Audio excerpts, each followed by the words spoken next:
வணக்கம். நிகழ்ச்சி மூலமாக உங்களை சந்திப்பதில் பெரும் மகிழ்ச்சி அடைகிறேன். வாழ்க்கையில் வெற்றி பயன் நோக்கி பயணம் செய்து கொண்டிருக்கிறீர்கள். இந்த பயன்கள் நல்ல முறையில் வெற்றி பெற என் அன்பின் வாழ்த்துக்கள். நீங்கள் நல்லா இருப்பீங்க. இப்போ இருக்கிறத விட 1000 மடங்கு அதிகமாக முடியும். நம்ம சேனைகள் கர்த்தர் தாமே உங்களை ஆசீர்வதித்து உயர்த்துவராக.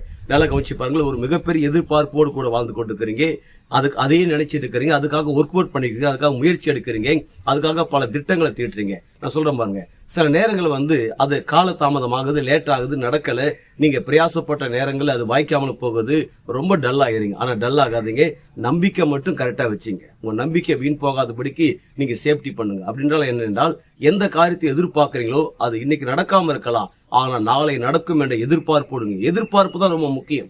இந்த எதிர்பார்ப்பு எப்படி உண்டாகும் என்றால் நம்பிக்கை தான். நம்பிக்கை இருந்தால் தான் இந்த எதிர்பார்ப்போடு இருக்கும். ஆனால் எந்த காரியம் எதிர்பார்த்து நடக்காமல் போயிருக்கலாம், சோர்ந்து போயிருக்கலாம். கவலைப்படாதீங்க. நீங்கள் எதிர்பார்க்கறது நிச்சயமாக நடக்கும். இன்னைக்கு நடந்துடலாமே. இன்னைக்கு இந்த டைம்ல இருந்து ஒரு 4 hours கழிச்சு நடக்கலாமே. 2 hours கழிச்சு 2 மணி நேரம் கூட தாமதம் பண்ணி நடக்கலாமே. 5 மணி நேரம் கூட தாமதமாக நடக்கலாமே. ஆனால் நடந்துடும். இன்னைக்கு நடந்துடும். அந்த எதிர்பார்ப்பு இருப்பீங்க. அந்த எதிர்பார்ப்பு தான் ரொம்ப அவசியம். அந்த எதிர்பார்ப்பு உங்ககிட்ட இருந்ததுன்னா நீங்கள் ஒர்க் அவுட் பண்ணுறதுல இன்னும் தீவிரமாக ஒர்க் அவுட் பண்ணுவீங்க. அதில் டயர்ட் ஆக மாட்டீங்க, சோர்ந்து போக மாட்டீங்க.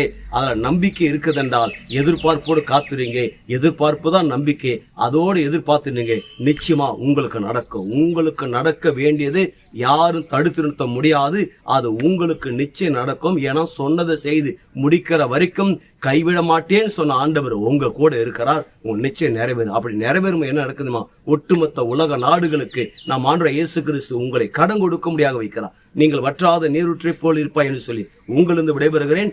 உங்க நண்பன் ரவி, பெரியபாளையம்.